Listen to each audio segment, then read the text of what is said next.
Hey, what is up, you guys? Welcome back to Otaku. Back again, doing another Tezuka Manga Contest review. We're back reviewing 3 more entries this week. We are doing more viewer submissions.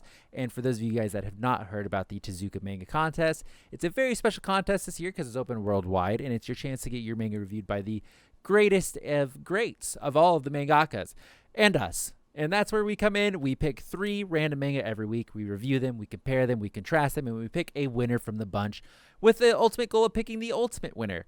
So this week, we're going to be doing Cyber Dream by Kenyuuki, The X-Breaker by Mohammed Khaleel, and Oathbreakers by Joseph Compton in that order. So we're going to go ahead and start with Cyber Dream by Kenyuuki, and then we will move downwards. So at the beginning of this one, we see Suit Power check, Nano Power check, Defense Maximize check, and we know it's going to be good. We're powering up. We're doing the Iron Man setup sequence. We see a helicopter flying over an enemy base. There's a lot of soldiers and buildings and cool-looking towers and stuff. You know what an army base looks like. We meet Ade. He's wearing a badass-looking suit. Think kind of Crisis mixed with Iron Man. He's about to jump into the base to destroy a spaceship. That's all the setting we've got on this one. Then we see a missile lock onto the helicopter. Ade jumps from said helicopter when we get to see the cool explosion of the helicopter behind him as he's just skydiving down. So a couple of robots start to shoot him on his way down. Doesn't even phase him at all because he has a Crisis suit, as I've said, and an Iron Man suit. Think of this, the beginning Iron Man, when he gets shot, doesn't give a fuck. He plows right into the top of one of the buildings, and he is greeted by a small enemy chopper, who he's very upset about the size of said chopper. The chopper opens fire. Ade just stands there, doesn't even care. Who cares? Then he fires his Iron Man laser from his fist and blows up the chopper because he's just rocking one of those. Ade decides he hasn't skydived enough, jumps from this building down below, and sucker punches a robot to the point where he sends the robot absolutely flying somewhere. I don't know how that's possible on the angle, but he manages to do that. It did have a wild angle. Yes. So he lands down, and only to find himself now surrounded by multiple tanks and turrets that are just coming down from a roof I imagine he crashed through. He pushes a button on his hand, and it propels him forward like a jet engine. Just takes off. He escapes these guys, finally manages to stop, but then he sees the ground start to shake, and of course, wouldn't you know it, the spaceship is launching. I hate when that happens. Just when all hope's lost, they see the spaceship launching. Oh, our mission's fucked. Ade says, we can't lose hope. Pulls out his fucking gun. He's got the side piece. He pulls out his Glock. Guy with gun. Guy with gun. We get a panel of somebody saying, anyway, wake up, both of you. But then we get to see the spaceship get hit with the bullet, comes crashing down, and just fucking explodes. And that's when we cut to 3 characters in a weird room. They're all hooked up to various machinery, and a door opens, and a robot, we're just going to go ahead and say, comes walking in and says, sir, your time is up. Please pay $22 million. There are other customers waiting. And all 3 of them go, what? In some form. And that's the end. They're very surprised by how they are completely in debt for the rest of their life now. Wild shit. I don't know where to start in terms of just craziness. You know, is a Iron Man blaster from the hand less powerful than a handgun? No, that's that hand cannon. It could be, it's not colored, so maybe it's the golden gun from... True. Shit. 007. Yeah, so we don't know. Maybe it is more powerful. I think he's got the Crisis suit. So the power levels go, he's got base Crisis suit. Okay, that makes you pretty strong. You don't take fall damage. Then he's got the Iron Man abilities, the lasers. He doesn't have the jetpack ability, though, because he just falls. No, he presses a button and he can just launch forward. He does kind of have that. So he could lay flat while he's falling down and go back up. Jesus Christ. so he yes, also has fucking Transformers abilities, because apparently previously when he pressed the button on his foot, he turned into a motorcycle. Yeah. So it's whatever the fuck he wants it to be. Which and then he's got the golden gun, as we mentioned. So I mean, he seems pretty unbeatable. So do you think, now that we've have read it and we were talking about it this way, because I wasn't thinking about it until now, do you feel like this is an homage to a bunch of video games? Because it even felt like the way he was getting ready and locked and loaded and then just full drop ship. I know that's a Crisis I'm just saying, thing. the start of the Warzone game, which is Modern Warfare, Call of Duty Battle Royale, you start from a helicopter and skydive out of it. So it could be. Very true. It felt like kind of Halo-ish to me, but then again, that's one of the only. But that could be the point, because the big reveal at the end is they're probably in a video game, just like a very, very expensive high tech video game that they're now mega in debt for. Maybe it's the Ready Player One model before Ready Player One becomes like Oh, super it's popular and like the stuff. rich person beta test, and they just snuck Yeah, in, yeah. and now they owe $22 million. What if, because we kind of established that they've been doing this for a minute because he's had a before when He I had pressed that extra button. missions. Yeah. What if, and this is just me thinking, they were in this room and they were forgotten about? Like, what if they just forgot about Nah. them and they've been in this room as children, like they were just playing in their VR room, and now they're like full grown adults, and they're like, fuck, you guys have been in here forever, interest rates, inflation, 22 million yen. I imagine that there's some sort of time dilution or something going on, like when they're in the It's machine. a fucking like, robot. He's got no emotions. He doesn't care. It's yeah, just I don't cash. know. Maybe that robot is training an army of clones, and that's how they train the clones, is to put them in the machine. But then they bill them $22 million when they're done. Yep. So the And then idea they kind wanna of falls see- apart at the end. That's how they Yeah. get their money for the clones. Well, no, they want to. Well, oh shit, that's true. They make the clones, put them in an unimaginable amount of debt. Mhm. Then they go through the next part of this manga, which is them earning all this money back in a miserable fashion, working fast food, all this. They pay it back. New clones are made, and it kind of like teaches them the responsibility of money, growing up on their own. Yeah, it's a stuff like learning that. experience. That And is the it kinda- American way. Yeah, and it detracts them from the fact that they don't exist because they're just somebody else's sperm. And aren't we I all? would also, well, shit, this got a little existential. So where do you guys think this would go after this? I kind of made a joke about it, like they would be paying themselves off, but like, what do you? I don't know. They could just play a don't- lot more video games. I would be a fun way to take it. Would be like, oh, let's go do it again, but this time we'll be in, some other video game. Yeah, it like doesn't they always have to be action hero. Play the field. They could do a Oh. RPG Yeah. So adventures. I don't know because I haven't watched it yet, but is this similar to the sense of like Sword Art Online where they're kind of playing Yeah, a little video bit, kind game? of like their VR, and you Okay. kind of see yourself in there. Yeah. So Okay. it could be something like that. Like, I don't know, but they've already kind of broken off from that by the fact they owe money for it. So clearly, it's not something they're doing on their own. So I don't know if they could do Yeah. it again. I think this is just supposed to be like a cool one shot. Here's a bunch of action, which looked really good. And then here's like a funny ending. Even though Yeah. it was only 25 pages or whatever. But like, I didn't have a problem with any of the action stuff. The only part that did fall apart, as we mentioned, is he somehow sucker punches a robot and sends it flying, even though he's skydiving down. That was super weird because he was like, when you reread it, he's coming Yeah. down from that angle. Yes. And then the other robot and him switch spots, but now the robot has a punch in his face and now is on the floor exploding. He's got the Sasuke thing. Oh. Yeah. The Yeah. Renegon is switched places. Yeah. Maybe. I think we're able to give an excuse for anything, man. We're able to figure it out. Three guys like us, so we got it. But yeah, I thought it was fun. But it's just Yeah. one of those things, you read it. It's not the most fantastic one you've ever read, but it's a good read, and you're not going to take anything away from it. Bored But I from think it. that's fine. That's Yeah, fine to have that stuff. Okay, so let's move on to our next one. It's going to be The X Breaker by Mohammed Khaleel. And go ahead, Josh. So, unlike my normal self, I actually decided to read the cover page. So, kudos to me. This is my character progression. So, we actually get a description on what an X-Breaker is instead of having to figure it out at the end of the story. So, it is a group of very rare and powerful warriors who are specialists in dealing with impossible, deadly missions only known as Mission Level X. They are operating under the supervision of their kingdom's leading council. First scene, we get this grand cityscape of Grithroidus Kingdom. I'm not going to fucking try and get that right. I don't know how you even pronounce that. But we have a hooded, strange figure. Classic way to start. Basically saying, finally, this must be the right place.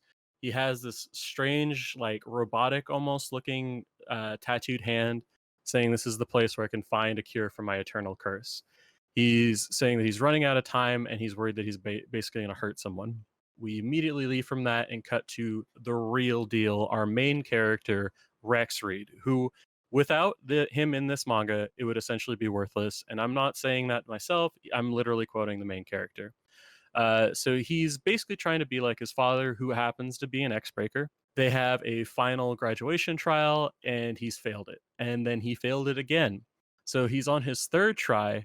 And I'm not sure, the way they word it kind of seems like this is his final try. And it's coming up in 6 months, so he's still training, and his father's trying to help him. We leave this scene to go back to the non-main character, And we have now arrived in Grothoda's leading council's chamber. And the king is sitting there. We've now announced a stranger who is diplomatic businesses with the king, would like to talk with the king. So it's our hooded guy. Everyone is excused from the room except for the council, so all the guards leave. And after all this, we get an immediate reveal from the hooded figure saying, "Hey, my name is Silver Steelborn. I'm going to apologize, but basically, I'm not a diplomat, and I'm really here just to represent myself." So the king realizes that there's basically some troubles going on with this guy, and he's like, "Okay, tell me immediately what's going on." So Silver reveals that he has a curse, and it's some demonic, unstable, overflowing energy in his body, and he can barely control it. So he needs help sealing the curse. And basically, the king's like, "Well, why would you come here?" And Silver immediately counters, saying that, "Well, I came here because there's no other greater seal casters than the Grandmasters of Grothodus, and specifically the king." The king just immediately goes for the throat and cuts all the bullshit out and says, "Well, why don't you just kill yourself?" Except Silver has tried that.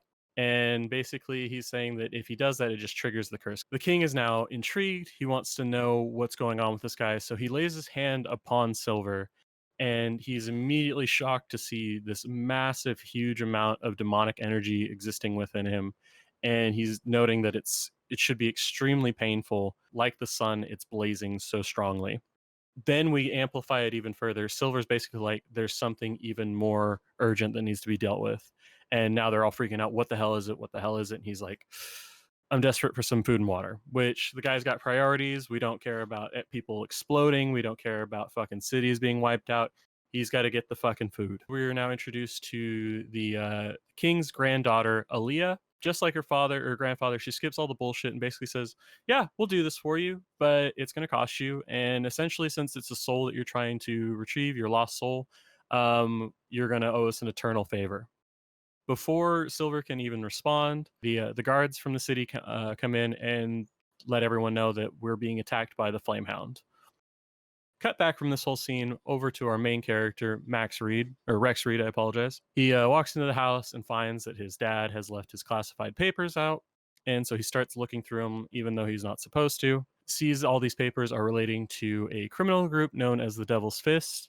And it's got 6 members, all who are wanted, and they're all level X. Specifically, they show the photo of the Red Djinn. We cut now to the father arriving home, and he is starting to panic, and he's basically saying, "This is really urgent. We need to get out of this house. The criminal group I've been following has found out about us. We're not safe. They're coming after me, and they're probably coming after us." Before he leaves, Rex hands the classified documents to the dad, saying, "Here, everything's here." The dad leaves, and the mother and Rex start packing everything up.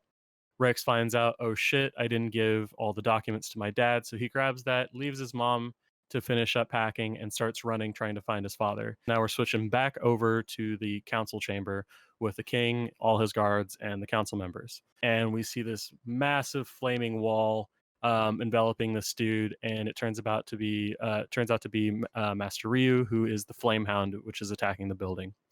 And he's essentially saying he's here to cleanse the city of its crimes, or the kingdom of its crimes, and make the king atone for the crimes and basically all the weird shit he's been doing in the background.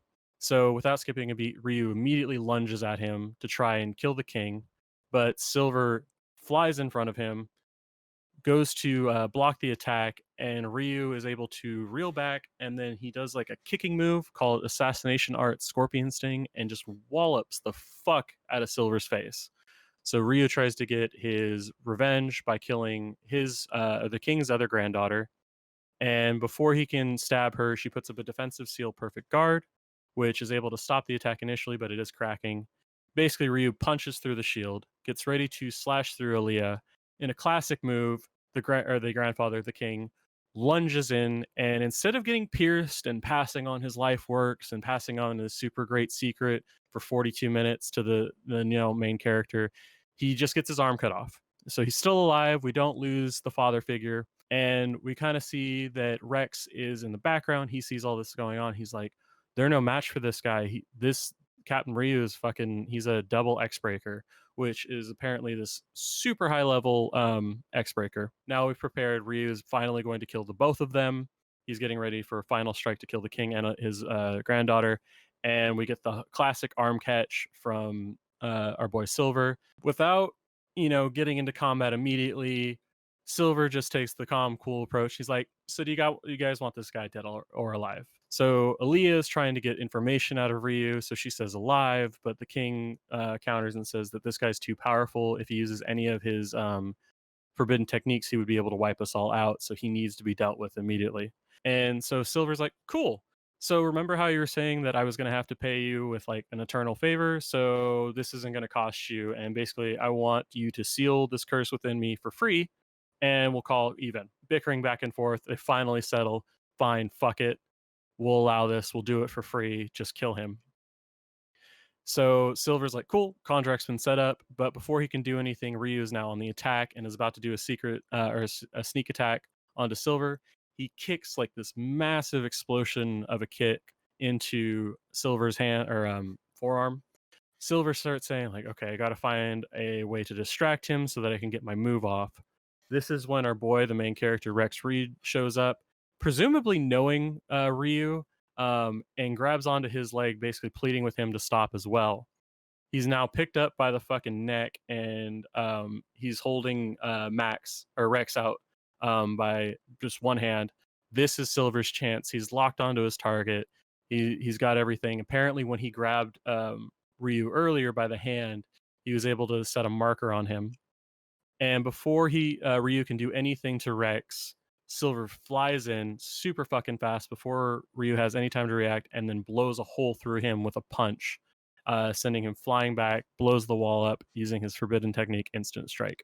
So the kid's knocked to the ground. He looks up and he sees this like twisted form of Silver, who's got the branding on his arm, some like figure or markings on his face and stuff, and he's all shredded out.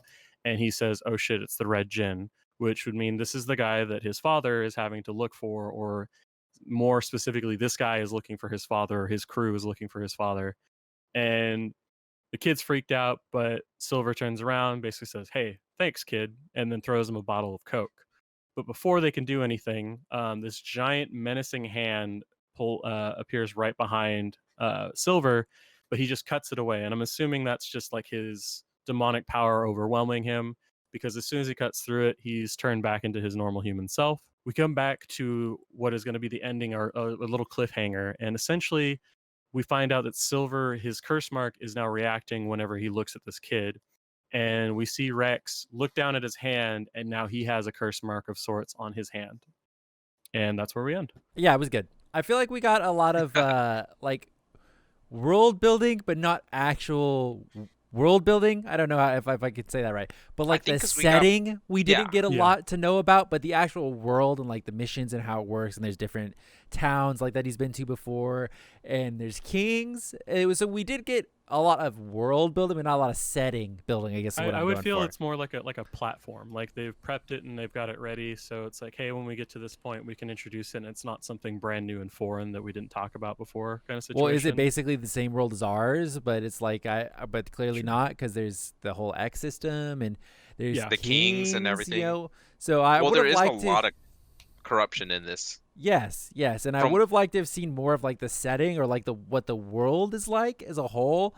But it was still good. The action was good. They set up cool fights. They set up there's curses. There's really powerful people called X Breakers at XX level. And they go on missions. This could unveil the rare and super rare triple X Breaker, which, that's when we get the Vin Diesel crossover, which is just going to be fucking fantastic. I'm glad you thought that joke was good enough to tell again, Josh. You're going to have to cut this out, so fuck you. But, it's kind of got like a Naruto meets a Kame ga Kill kind of like mashup. Yeah. But you can't really do the both of them, because I guess you can. You would have to do, let's say, Kid Naruto. Let's say our main character who breaks the fourth wall. He goes on missions. He has a good time. But then he eventually does find out that, hey, the king, which is what's hinted to pretty heavily, is like he's up to some shit. If his most loyal soldier or whatever is turning on him, it's probably something pretty bad. Yeah. Yeah, within reason, Yeah, and so he then- could either end up with the Red Gen's gang. He could end up with there, and they're really the good guys. But I feel like they're not setting that up to be the case. I don't know, or there could So, be like a yeah. third party that It, it could could show be up like later. the king wronged them in some way, like didn't fulfill his end of the deal, and then they're Are you just talking kind of specifically upset for the about it. soldier that got betrayed? Yeah, like maybe they got He betrayed in a seemed weird pretty, sense. yeah, because you would think it was about he lost his son, Yeah, and the they, son they in the call mission. it out. But like, he's, yeah. I think he says it's not that, and it's like No. he's mad about his crimes and like the stuff that he's done, and the king is very quickly to shut him down, and then do you want him alive or dead? He's like dead, like take him dead, like don't even let him talk. Yeah. Yeah. And I find it kind of hard to believe. So yeah, I do agree that there's probably some level of corruption, and that Ryu obviously he stumbled upon it.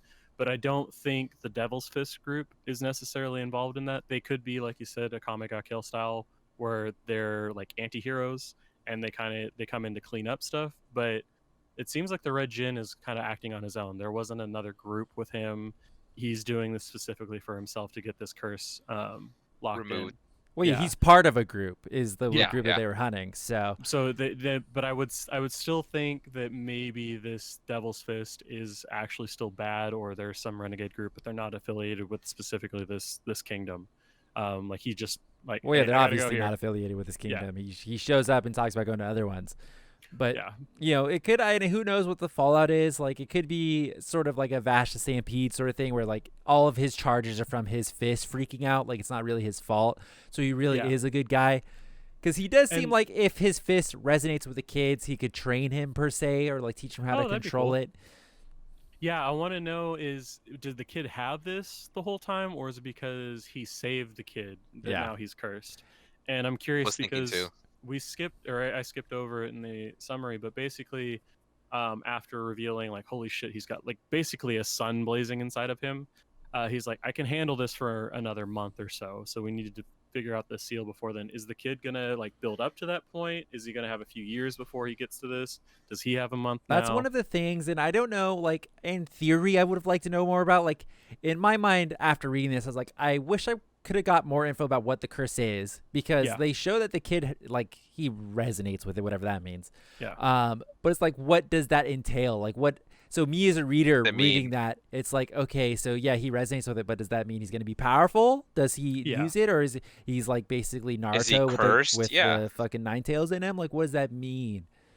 And so besides that, though, I would say they do a lot of jump cuts back and forth between their situations. And for some reason, to me, it felt like I was reading an anime rather than reading a manga, where like if I saw those scenes switching back and forth, it was kind of confusing to me, at least. I don't know if it was for you It guys. wasn't to but me at all.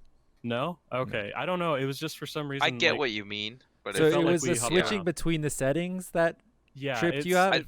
I think he thinks it was more of like almost unnecessary to have the father Yeah. kind of turn back and be like, "Oh, hey, this." He's like, "It's on fire." Yeah, stuff like that. It wasn't necessarily it was bad. It just confused me. It was like, okay, what was the purpose of doing that? Whereas I feel like in an anime you could get away with putting that in there and it wouldn't really detriment it. Like I would know immediately, okay, we're not in the same place. But I don't know. Well, I feel just like for the me, cutting, like specifically with the one that Jose mentioned with the father, it's just setting up that he's not available because he Yeah. too Oh. is He is too an isn't. X level guy.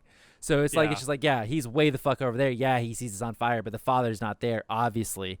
Yeah. So it's And just the- setting up the different pieces. It could be an interesting sort of take if they continue. Let's say we follow the kid, the father, and the Red Gen all the way Mhm. through.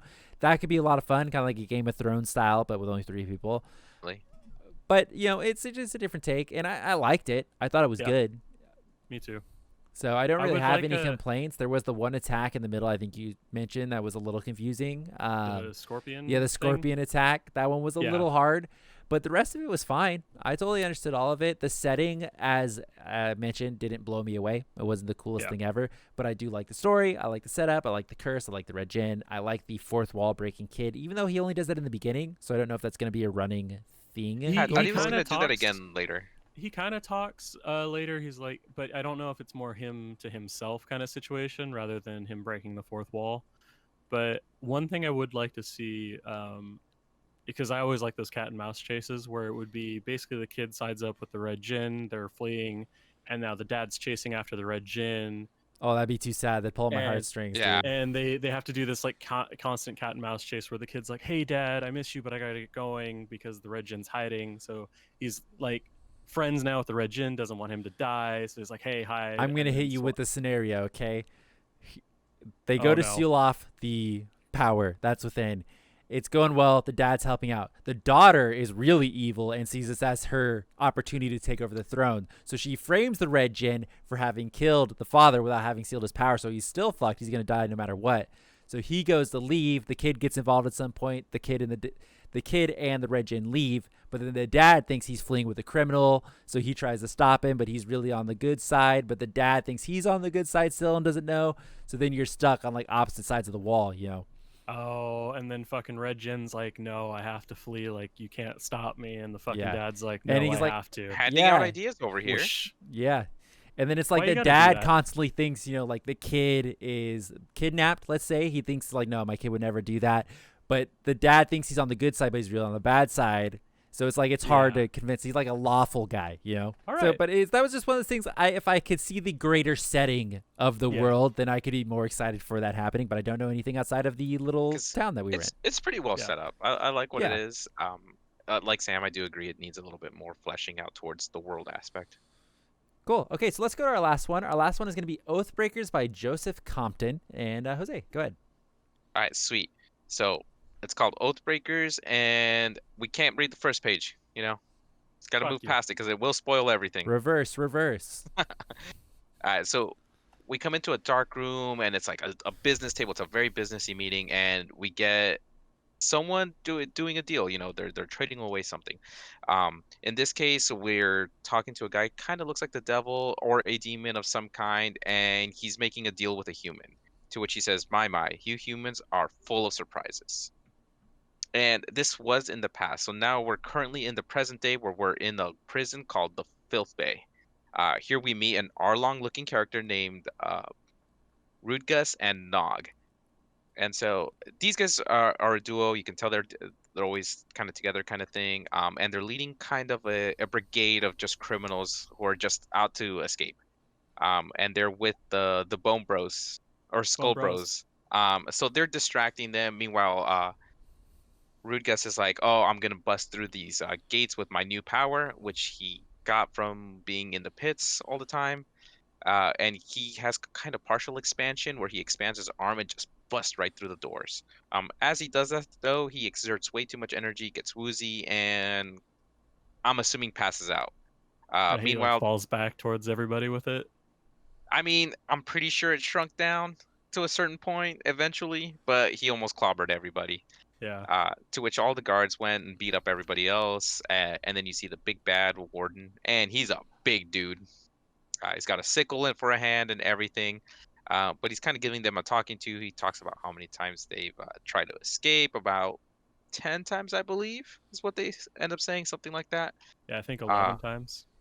Yeah, and then one of the Skull Bros jumps at him. He's like, "Oh, I'll never forgive you for what you did to one of us." And he catches him by the head and just smashes it, blood Big rip. dripping and everything. Big rip. Go, bro.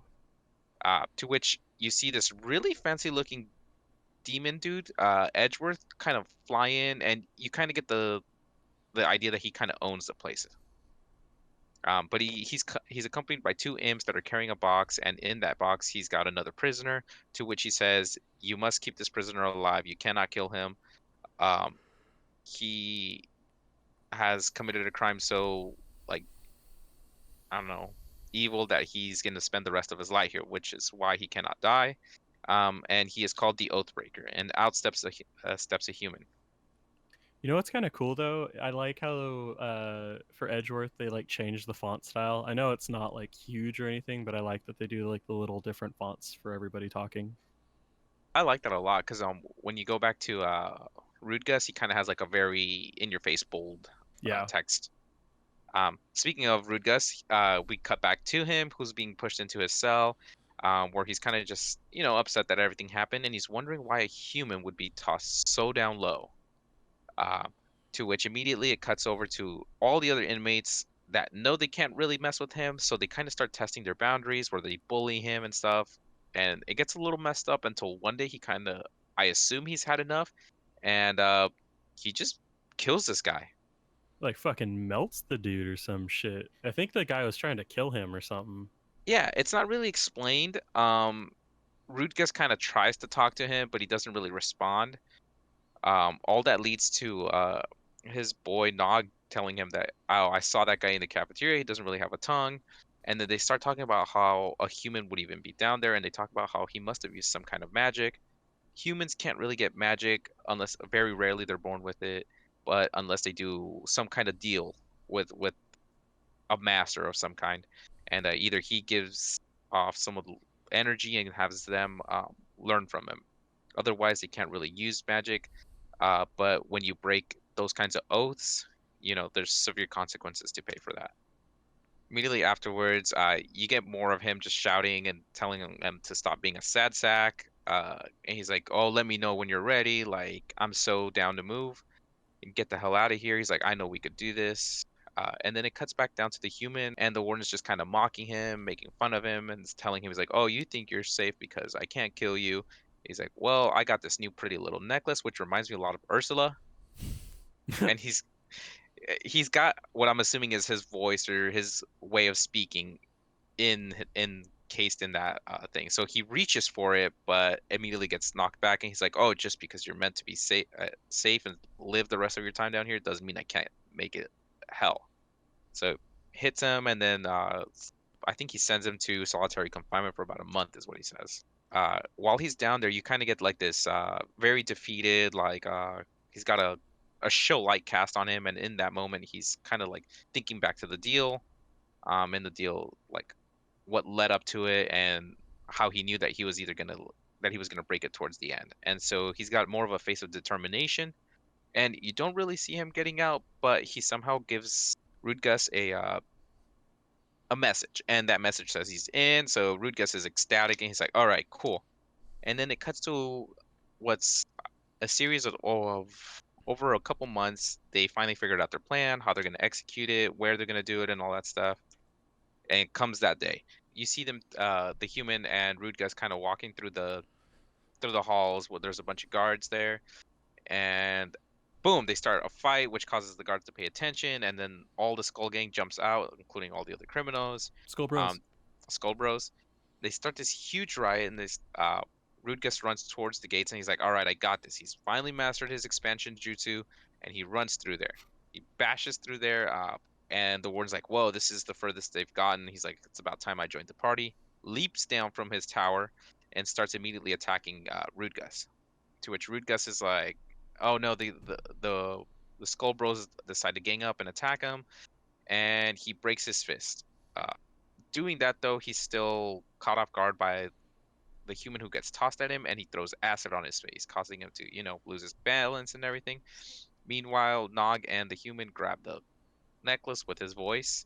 Rudgus, now being able to control multiple parts of his body, he uses it to expand his feet, kicking the warden into his guards. Finally, the gate is open, and they're like, "All right, let's dip out of here." And there's a boat just waiting for them there. So the trio runs out to the boat, to which they hear, "Do you actually think you could escape?" And the warden with his melted face comes at them still, and he crushes the boat, sending everybody flying. And Nog somehow catches Rudgus, and he's telling him like, "No, escape, get out of here, save yourself." But he won't do it because it's his bro. Later, he kind of wakes up in this weird marshy kind of place, and he's looking at either a sunset or a sunrise, and he's like, "We did it." He's like, "We actually did it." And then they hear a voice they've never heard before, and he's like, "No." He's like, "We aren't in the human world. This isn't the human world." He's like, "But if you really want to go to the human world," he's like, "I can take you there." And it cuts back to the human, and to which he says, "But you must aid me in my battle to reclaim the rest of my body." And end scene. So what other parts is he missing? So he's missing an arm. So was he like a kidney, a spleen? Like, what else is missing? Yeah, I mean, we saw that the tongue was gone, so he didn't have. Did he have eyes? He has eyes. Okay. He has an eye, as far as we know. Because the rest of it's kind of got to be missing stuff, right? Maybe he's missing a leg and he's got like a replacement already. No, he's missing a full-on arm. I don't know if I know for sure an arm. So I mean, how many parts can he be missing realistically and not be dead? I think he's missing an eye. You know, he's doing the Pegasus thing. True. He has to get it from a succubus. We're talking Oh. about the penis or the eye? The penis, obviously. Okay. Don't He know must who's have done- sucking your eye. Yeah, he must have done extra dealings with something else because clearly he's missing more than just his voice. Well, I think Yeah. I think the deal is he broke the oath, and then they were like, "Fuck it, I'm just gonna take all these body parts from you." And clearly, whoever he broke it to is very sadistic, and wants to Yeah. fuck with him because they mentioned that the necklace that had his voice or his tongue, whatever it was given to the jailer by the guy who delivered him there. I like Edgeworth. I want to know what the fuck he is. He's like a floaty boy Satine? mask. What is that? Satan? Oh, I see what you're talking about. I really dug this. Like, I like the little subtle use of different fonts. I liked how it's not like a traditional manga style where it's got like a different, unique kind of drawing. And I it's kind of like fun. I also like the Skull Bros because they're fucking awesome. Yeah, and they set up a cool idea of potentially they could travel to different realms to track Yeah. these things down. So it sets up kind of like an adventure almost. It's like, hey, you two guys, help me. We're going to go on a buddy comedy trip to different realms and try to track down the rest of my pieces. Yeah, Been that's cool. just, And then he just takes him back to the human world at the end of it. I wonder why they're trying to go to the human world, and I wanted to know: were they originally in like hell? Because they're like, how did a human get all the way down here? I have no idea what that specifically means, or is it just Yeah, like they're there's in a there's some different kind realm? of purgatory thing that they're in. Yeah, Yeah, but it just means that there's different levels, different realms, different Yeah. things. So if they're not in the human realm, what realm are they in? You know, who knows? Exactly. So it sets up a lot, and it was pretty condensed for only being was like 35 pages. 31 pages. So it was 31? in between yours and Josh's. Yeah, so Yeah. it did a good job of conveying the storyline. Here's the setup. Here's the thing. Here's the human. Here's where they could possibly go next. Here's the characters. The warden is clearly not dead, so he could reappear again Yeah. with a fucked up face. yeah. They set up a lot of He's stuff. gonna even look gnarlier. Yeah, so I think they do a good job in the short amount of pages that they did. It was really good. Okay, so let's go on to deciding the winner for this week. The three we did once again was Cyber Dream by Kenyuuki, The X-Breaker by Mohammed Khaleel, and Oathbreakers by Joseph Compton. Josh, you want to go first? Which one do you like the best and why? So initially I was pretty torn between Oathbreakers and X-Breaker. I think X-Breaker's got like that very tried and true kind of like styling to it, and it's got like a cool story and a lot of places it can go. Whereas with Oathbreaker, it's like, oh, okay, this is fun. There's gonna be some level of action, but it's mostly gonna be this like wildly gruesome but like still fun thing. So I think I'm probably gonna have to go with Oathbreaker. Jose? Too, we'll probably go with Oathbreaker. I was leaning towards X-Breaker when I first read it, and then I was like, after that, I usually end up reading the one I'm doing last. So I read Oathbreaker, and I was like, oh, it's kind of funny. It's unique in a sense that he's in jail, which kind of reminded me of when Luffy was in jail a bit. But overall, just the way they went about it, I thought it was pretty cool. And then, Yeah. like you said, the multiple layers of different worlds that they got is what's got me more like, yeah, this could be cool. Yeah, I do think from purely a story perspective, Oathbreakers is definitely the most unique of the three. Yeah. Like, one is very much like a video game mashup, kind of action hero homage. X-Breaker is very classic kind of shonen. It's got the different levels, the different power levels, the different groups, the terrorist group, whatever. And then this one is super unique, and it seems like it'd be fun. I feel like Yeah. we need a good adventure, manga, kind of anime thing going on. So Oathbreakers would have been my choice as well. I really liked it, but I did really like the X-Breaker as well. And then I just feel like Cyber Dream was a little too short. It was like a fun little thing. It wasn't the best, Yeah. but it was still good. And so I Yeah. do think X-Breaker and Oathbreakers are both good, but I did give the edge to Oathbreakers more. So congratulations to Joseph Compton for your wonderful work on Oathbreakers. You're the winner this week. We did really enjoy it. As always, be sure to come back every Friday. We'll be doing a new Jump Tezuka. We'll be doing 3, whether that be viewer submissions or just random ones we pick. There will be one every Friday until probably December. So be sure to leave a like and subscribe so you can get those notifications, and the like helps us out personally. With that, we'll see you guys in the next video. Thanks for watching. Have a good one.